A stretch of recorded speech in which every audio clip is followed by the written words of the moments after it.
Welcome back to the Balancing Act podcast. I'm Andy Tempe.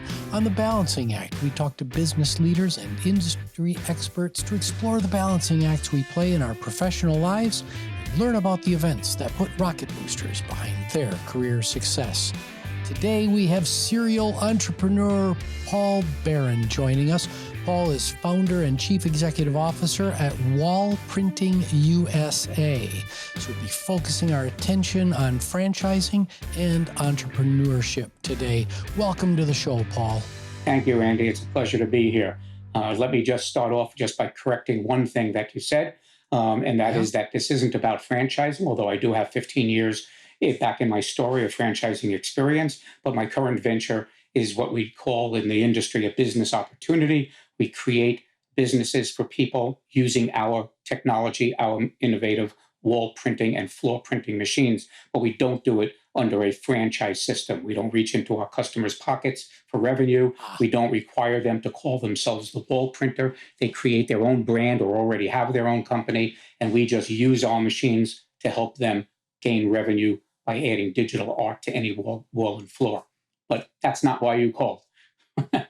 That is a wonderful extension of the model. That is fantastic. And if you're watching this on YouTube, I just like to point out before the show, Paul and I were talking, and what you're seeing behind him, that beautiful picture that looks like you're looking out onto the Mediterranean Sea somewhere. That is the product of the wall printer that Paul has developed. So, oh, thank you, Andy. My office staff was not nice enough to give me a window in my office, so I had to go ahead and wall paint one. But that is what it is. My building is a concrete building. This is cinder block walls, and the wall printer prints on any kind of a surface. So that is what that is. That is fantastic. Paul, tell our listeners your story. Well, I'm 72 years old, and so it's a long story. And we don't have to go back to Paul was born at a very young age. But the journey started, I guess, after college. During college, I strung tennis rackets to supplement the good graces of my parents who funded my college education. And to supplement that with what spending money I wanted, I needed to get a job, and I was a tennis player and still am at this age. The package isn't quite what it used to be, but I'm still a very competitive player at my age. And I've played tennis all my life and swam. Those are my two sports. And so in college, to make some money, I was the captain of our tennis team, and I also strung tennis rackets for the athletic department. And it was a venture that gained a very nice following for me. I was good at what I did. People liked it. People paid for it. But that wasn't what I was having an education leading to. I always wanted to be a mathematics teacher. My degree is in mathematics. I was computer science also, back in days when computer science was just beginning in the 70s. But primarily mathematics and education minor. And so what I wanted to do was teach mathematics. That's what that was going to be my first job and was my first job. When I graduated, I became a teacher. I had a friend I played tennis with who was out of work at the time. And he was looking for something to do. And I said, well, I'm launching my personal journey as a teacher. While I don't have the time to devote to an outside interest, I always thought that what I experienced in college stringing tennis rackets could become a vocation, perhaps a retail store. The small town where I went to college, which was part of the State University of New York at New Paltz, a nice upstate New York town in the Hudson Valley, did not have any kind of sporting goods store or anything like that. So I said to my friend, why don't we open up a little tennis shop, a little sporting goods store? You run it. Me, I'll continue to string rackets for people as they need it strung, and we'll do that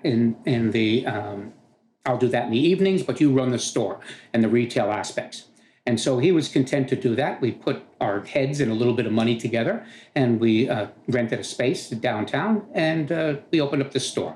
I really got fascinated by all the aspects of the retail and the customer relationships and all of that kind of aspect of the business that he was engaged with, and that kind of dragged me into it on the weekends and when I was available. And I was spending more and more time devoted to that venture. And it was succeeding. We actually increased to a second and then a third store over the first couple of years. And we had these 3 shops running. I was devoting more time to it. I was taking some sick days off from my teaching responsibilities and devoting that to this business venture. And in my 3rd year, which was the tenure year for teaching, my department chairman gave me an ultimatum, and he said, Paul, look, you're a great teacher, but we see that you have outside business interests now. You really have to make a decision where your career is going. And understand this was 3 years out of college. I'm still, 22 years old. And I really didn't know where my career was going. I did enjoy teaching, but I will say that I didn't like a lot of the administration, the activities beyond just the classroom interaction with the students. Love teaching, and if it wasn't for parents and administration, I might very well be a teacher today, 50 years later. But my decision was really pretty quick. He said, we'll give you tenure if you give up your tennis shops, but otherwise you really have to make a decision. So I made the decision, and I devoted my efforts to the tennis shops, and I quit teaching. That started the journey. And I guess the 3 years of the tennis shops really started the journey, but for myself as an active participant. So the shops continued to flourish for another couple of years, and then I was approached by somebody who was a family friend who wanted me to come work for them. And they had a jewelry factory, and it was a very old family business, a very successful business on Long Island. His son was coming into the business, and he asked my mother, who was the bookkeeper for this company, hey, I understand Paul is doing very well with his business, upstate New York. Would he have any interest in coming to work for me? So my mother said, well, you'll have to ask Paul that. And so he gave me the proverbial offer I couldn't refuse. And I sold my interest in the tennis shops to my partner. And then I relocated to Long Island, and I went to work as a sales and operations manager for this manufacturing and distribution wholesale company. Didn't know anything about it. I kind of learned on the job. 2 weeks of the month, I was out on the road selling what their products were. 2 weeks, I was back in the factory learning about order taking, somewhat, customer support, and manufacturing and distribution, inventory, those types of things that really were an extension of what I was doing on a much smaller scale in my sporting goods stores. And it was very good. I was making some really good money. I was still in my 20s, living large on a beach condo on Long Island, very happy, had a good life. And Christmas came around after the first year, and I received a $1,000 bonus check because of the efforts that I had put in for the sales that I brought into the company. I was as happy as could be because I did make a great salary. Remember, this is the 70s, where $1,000 really was something. Right. And so I was very appreciative. And I said to my mother, who was still the bookkeeper for the company, I said, I'm really, really happy I got a $1,000 bonus check at Christmas. And she said to me, says, well, Paul, you've done a really good job with the sales end of things. And it goes, the 2 owners each wrote themselves a check for $25,000 as a result of the sales that you brought in. So the next Monday, I walked into the office of the owner and I said, look, I really enjoy being here. I'm learning a lot. I really appreciate it. It's a great job. You're paying me very well. And I go, but I think I deserve a raise. And so he said to me something that carried me through to this day.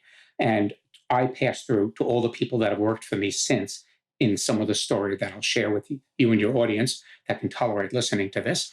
But he said to me, he said, Paul, listen, when you work for me, and you do a good job, I'll make sure that you're paid better than anybody else will pay you. But I will tell you this, if you don't work for yourself and you don't take the risks, then you will never get paid what you think you're worth. Yep. I took that to heart. I thought about it for about 15 seconds and I quit.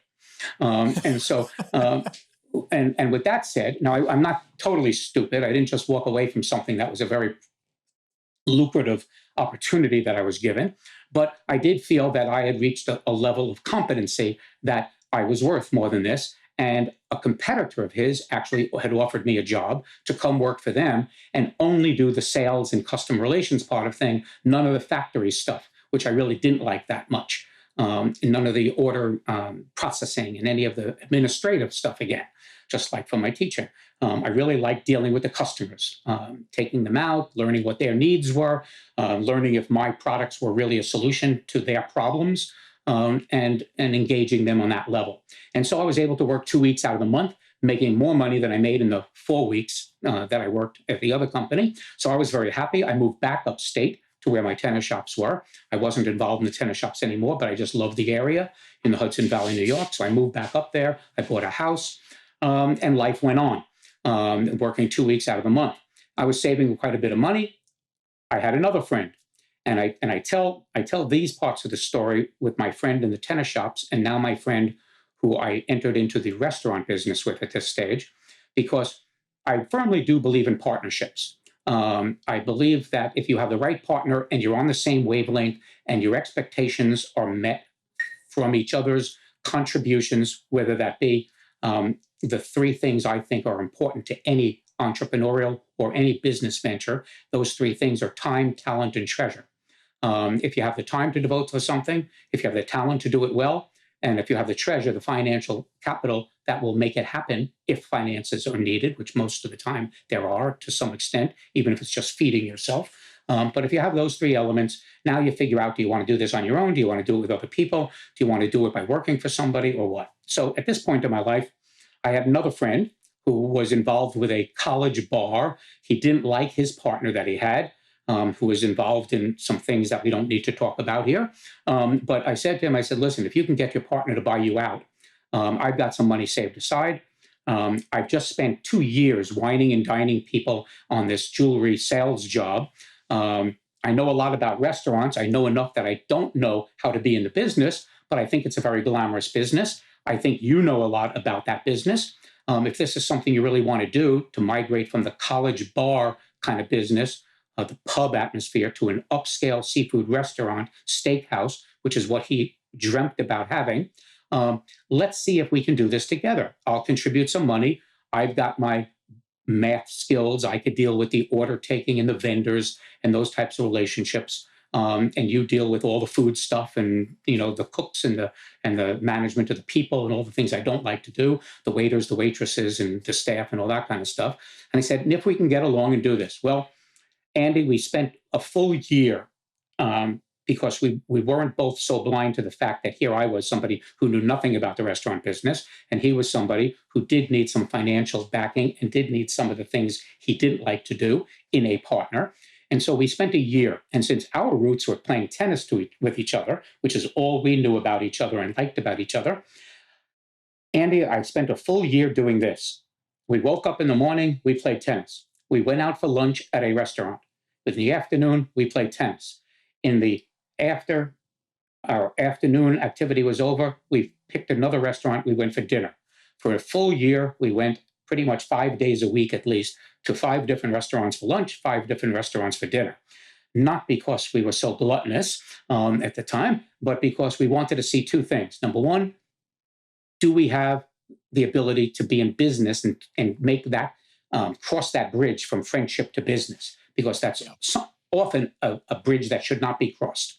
And so we wanted to know if that's something that we could do together and still retain our friendship, which was important to us. And then we wanted to know, do we both want to invest in the ideas and the expectations of one another? Because whether you're just selling something to somebody or whether you're getting into business with somebody, you have to always have and set expectations. And hopefully you always exceed them, both for yourself and for your partners, for your employees, for your customers. So that was really important to us. So at the end of the year, we came to the conclusion, yes, we could do this. We decided on the menu we wanted. We decided on the place we wanted to buy a building to convert to a restaurant, what the restaurant was going to look like, what the menu was going to be, who we wanted to hire, everything really involved in creating this restaurant. Now I'll fast forward 12 years. That was in 1979.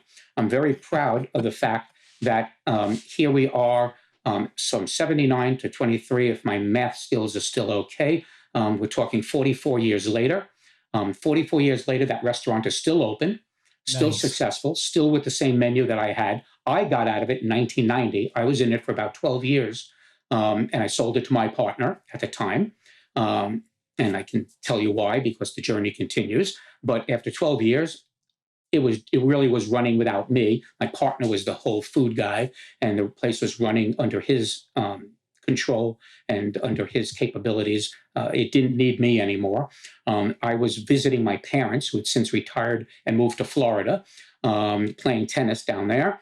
And so I sold out my interest in the restaurant to my partner, and I relocated to Florida in 1991. Our friendship was still intact. That was not an issue. He knew it was time for me to go on, and he was happy to have control of the place himself. And so I moved down to Florida. Now, Paul, let's just pause there, because we've got a lot more questions to get through here. There are so many lessons for our listeners. I wanted that beginning part of your story to go on. You did such a fantastic job. Yeah, I'd like to, have our listeners think about all of the nuggets that were in there. Understand your customer, understand your business partners, understand your product.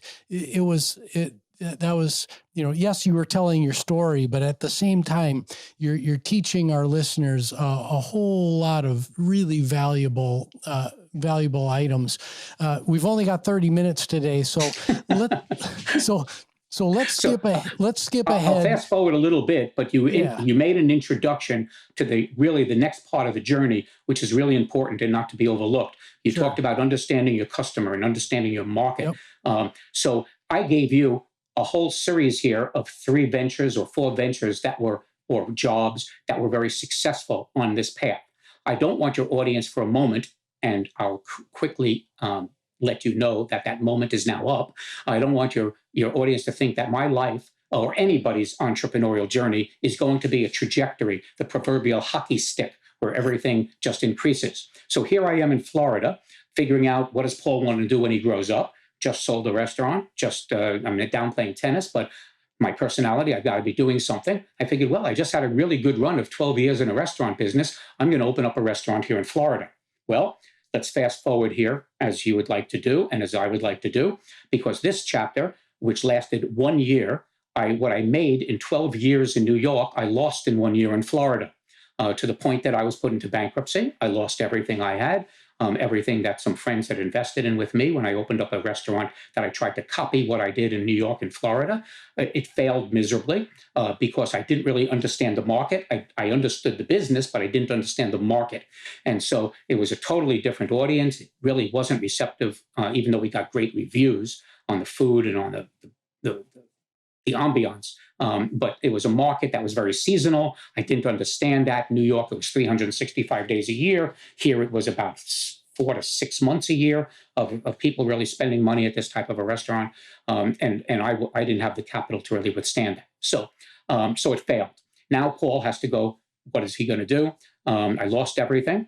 And so I had to go and find a job. I went back to my roots, which were math and computers. And a friend of mine had a problem with his company. And again, without getting into it, because we only have 30 minutes, he asked me about, is there a solution to this problem? It was a telemarketing problem of calling people that didn't want to be called in the 1990s. And Florida had just passed a law that said, it was called the Do Not Call list, which is now a federal law. This was the beginning of it. And he said, he was in the stock brokerage business. And he said, my stockbrokers are on the phone all day long, dialing for dollars, so to speak, with telemarketing. And he said, if they call these people and they say, don't call me, they have to remove their names from the list. If they call them again, they're subject for a $10,000 fine. He asked me, because I knew I had some computer knowledge, is there a solution that we can automate this so that if they call any of these phone numbers on this list, it won't let the call go through and we won't be exposed to a fine? And I looked and I did some homework. I did some research. I found out nothing existed like this. But I said, I could do that, because I usually say that about most things, whether I'm right or wrong. I said, yeah, I could do that. And so I found a software developer. I found somebody who knew telephone equipment, and we developed a little application. Fast forward a few years, we developed this application. We sold to some big players a solution to that problem. And it was picked up by AT&T and a couple of other telephone manufacturers as kind of the tail wagging the dog. So now I had a very successful business and a very successful exit, because my business was acquired by another telephone company, and it was a software solution. And now I had gained some reputation as being some kind of a communications consultant. And so as a result of that, a company relocated me to Atlanta. And now I'm in the years 2000. And so we're fast forwarding here a little bit. And so I am working for a company that was coming out of the engineering stage into the sales cycle of a communications product. And they asked me if I could take that product to market for them, identify their customers, and do the sales, manage the sales and the marketing. And it was an industry that was engaging customers through trade shows and industry events. Again, something new, something interesting to me. So I took the job. I did very well for them. There was a company that was much better than our company. When I say better, it had a better product mix. It had better technology. It was a Russian company. I'm not going to get into politics today. The Russian people, like people of, I think, any country, and I definitely don't want to get into any political conversation here, but the people are generally wonderful people. Their government's what screws everything up. But the people were wonderful people. And so we were frenemies, if you will. And at the end of the day, we'd go out and we'd have a couple of drinks. And those boys can stereotypically drink a lot of vodka. And we would have a couple of cocktails. And they would say to me, hey, Paul, we walked out of one show and they said, you just landed that account with Motorola. We all know that our technology is better than your technology. How did you get that deal? And we could not. Because trade shows, people of the same products usually stand next to each other with their exhibits and stuff like that. And the same people are kicking the tires of all these vendors. So I won this large deal with Motorola on behalf of my company. And I responded with no disrespect. I responded to them. I said, well, the answer is you're Russian and I'm not. And what I meant by that was not a cultural or a political thing. It was the fact that Americans like to do people who speak their language, who talk the way they talk. It's just a personal thing. It has nothing to do with the technology. If the technology is as good or maybe as good, and that really was a big lesson that I learned in just building relationships, that it's really most sales, most businesses will be successful based on the relationships you build. Sure, you want to deliver a good product. You want to solve somebody's problem, and you want to make sure that you're being a trusted resource and not selling them something they don't need. But ultimately, it's a relationship you're developing. And that's the most important thing. I think it's the most important thing in life. In that time that I went from bankruptcy back to stardom, so to speak, it was only because of the good graces of the relationships I've had since I was born with people who helped me financially and who had confidence in me, as much as the confidence I've always had in myself, that I would get through this to the next phase of my life. And so relationships is what it was about. Once again, this company, the Russian company, offered me an offer I couldn't refuse, and I went to work for them. And it was a relationship that lasted 12 years. I'm now at 2012. Wonderful relationship. I licensed their technology to all sorts of companies. I licensed their music technology to Apple, their GPS technology they had. I licensed to Samsung in their chips and the telephones that you all have. So it was a very cool 12 years and a very profitable 12 years for me, licensing their technology to American companies. But I took the company as far as it could go. And China was coming up on the world stage. They were closer to Moscow geographically. So basically my time with that was up.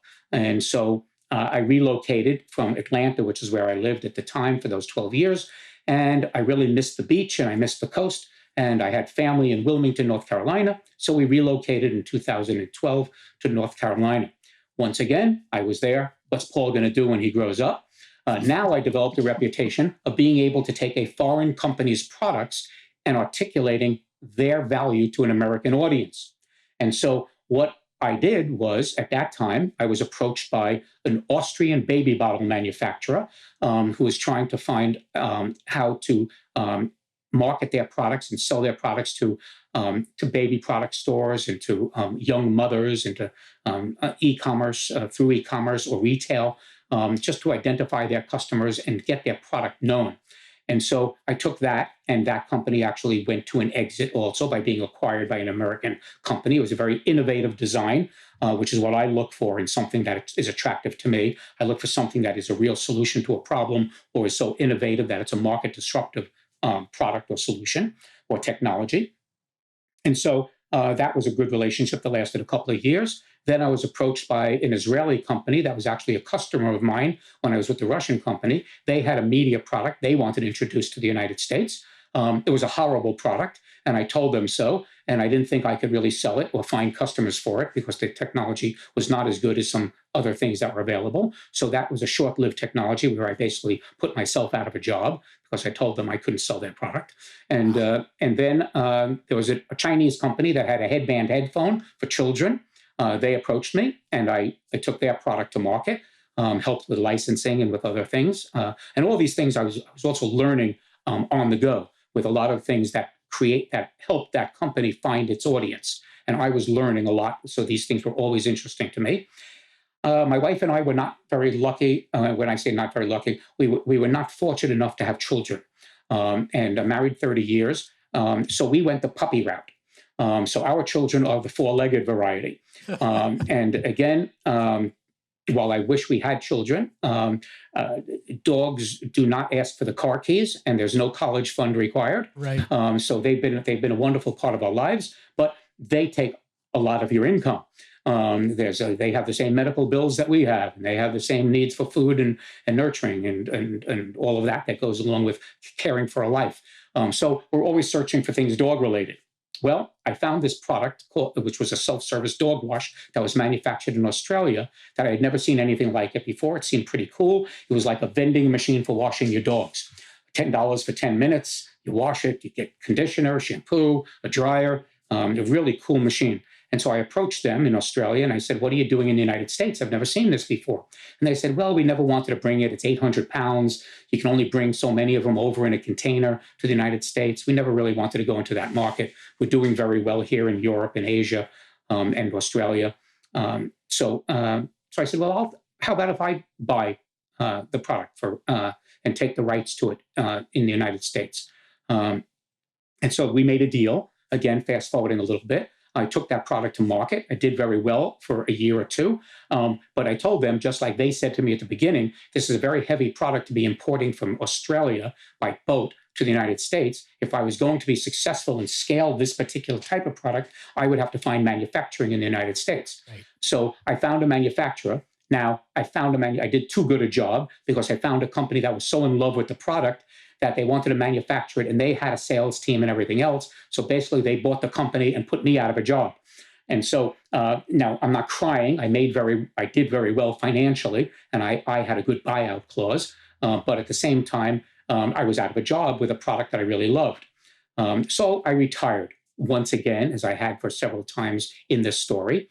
And I was sitting around, and another company, a German company, approached me with a vertical printing machine. This is back in 2018. And once again, never saw anything like this before. It was the coolest thing I'd ever seen. I have no printing background, no signage, no technology background for this type of hardware, but it delivered art to walls, and it printed art on walls. And I thought it was the coolest thing I'd ever seen.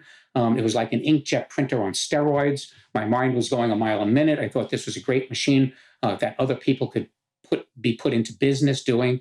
But I learned a long time ago in the story I've just told you and your audience that I no longer wanted to be a commission salesperson. If I ever found something I really liked, like that dog wash, I was going to own it. I wasn't going to be a hired gun and then be knocked out of the ballpark from it after I succeeded.